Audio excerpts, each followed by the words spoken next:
எந்த ஒரு காரியத்தையும் நீங்கள் ஆலோசனையோடு செய்யுங்கன்றேன். நான் ஆலோசனை இல்லாத இடம் சீர்கட்டுவிடும் சொல்லப்பட்டிருக்கிறது.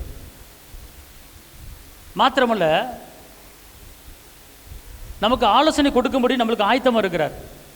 இயேசுவுக்கு எத்தனை பெயர்கள் இருக்குது. அதிசயமானவர், அற்புதர், அடைக்கலமானவர், விண்ணக தந்தை, விண்ணுக்கு மண்ணுக்கு அதிபதி, சாரோனி ரோஜா, பள்ளத்தாக்கி லீலி, விடிவெளி நட்சத்திரம், இப்படி அவருக்கு 100 பெயர்கள் இருக்கிறது. அந்த 100 பெயர் நான் ஒரு 100 பெயரை வச்சு 100 சோத்திர பள்ளி வெளியிட்டிருக்கிறேன். அது தெரியும், இயேசுக்கு 100 பேர் இருக்குது. என்னென்ன பேருன்னு கொடுத்துருக்கிறேன். அந்த 100 பேரில் ஒரு பேர் என்ன தெரியுமா? ஆலோசனை கர்த்தர், வல்லமை உள்ளவர். அப்போனா ஆலோசனைனா என்ன அர்த்தம்னு கேட்டிங்கன்னா, இங்கே பாருங்கள், ஆலோசனை என்ன அப்படின்னு கேட்டிங்கன்னா,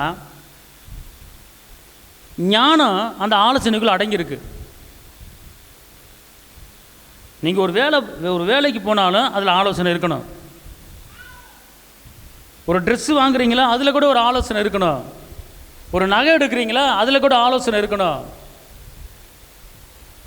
உங்கள் பிள்ளையை காலேஜில் சேர்க்குறீங்களா, அதில் கூட ஒரு ஆலோசனை இருக்கணும்.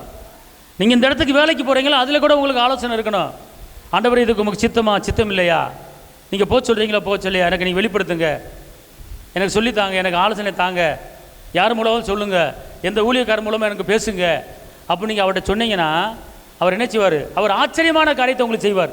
நீ தோற்று போகிற ஆலோசனை கொடுக்க மாட்டார், நீ நஷ்டப்படுகிற ஆலோசனை கொடுக்க மாட்டார், நீ பலவீனப்படுகிற ஆலோசனை கொடுக்க மாட்டார், நீ நெருக்கப்படுகிற ஆலோசனை கொடுக்க மாட்டார். நீ உன் வாழ்க்கையிலே ஆச்சரியப்படும்படியான ஒரு ஆலோசனையை கர்த்தர் உனக்கு கொடுப்பார். ஆமென். அவர் எப்படிப்பட்ட ஆலோசனை தருவார்? ஆச்சரியப்படுறது. எப்படி ஆச்சு, எப்படி இந்த டெவலப்மெண்ட், எப்படி இந்த முன்னேற்றம் அப்படின்னு ஆச்சரியப்படும்படி கர்த்தர் என்ன செய்வார்? உங்களை என்ன செய்வார்? உயர்த்துவார். அதான் ஆலோசனை கர்த்தர். ஆலோசனை எப்படி? ஆச்சரியமானவர்.